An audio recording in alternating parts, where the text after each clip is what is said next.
दोस्तों इस वीडियो में हम देखेंगे Realme C2 का डिस्प्ले फोल्डर कैसे चेंज करें।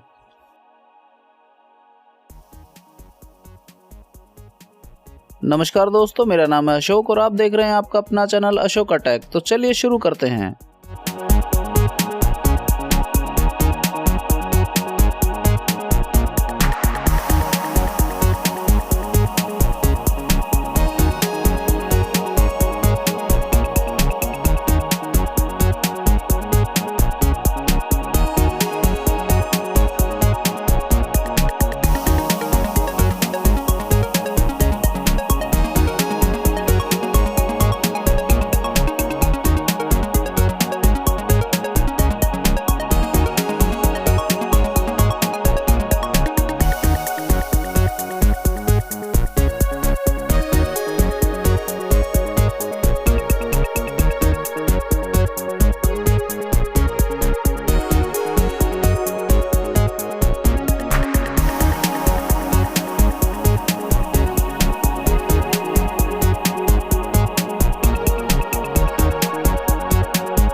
दोस्तों अब पूरे फ्रेम पर ग्लू लगाकर इस नए वाले फोल्डर को हम चिपकाएंगे।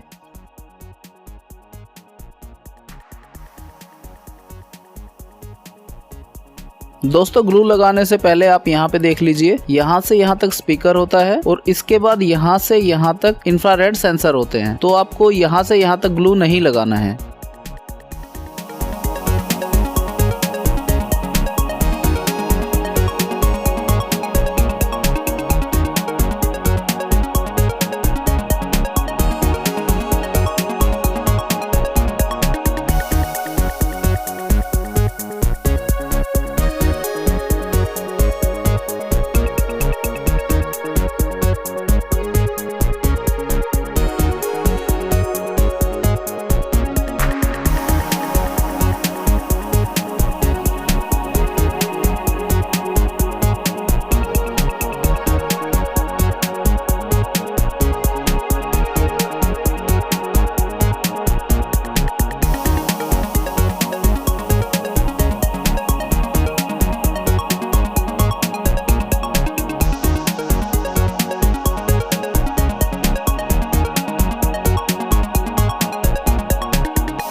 उम्मीद करता हूं दोस्तों ये वीडियो आपके लिए हेल्पफुल रहेगी। अगर ये वीडियो पसंद आए तो प्लीज इसको लाइक और शेयर जरूर कीजिएगा, और अगर आप हमारे चैनल पर पहली बार आए हैं तो हमारे चैनल को सब्सक्राइब कीजिए और साथ ही साथ बेल आइकन को भी दबाइएगा ताकि आने वाले वीडियो की नोटिफिकेशन आपको सबसे पहले मिल सके। अच्छा दोस्तों, अगली वीडियो में फिर से मुलाकात होगी, तब तक के लिए जय हिंद, वंदे मातरम।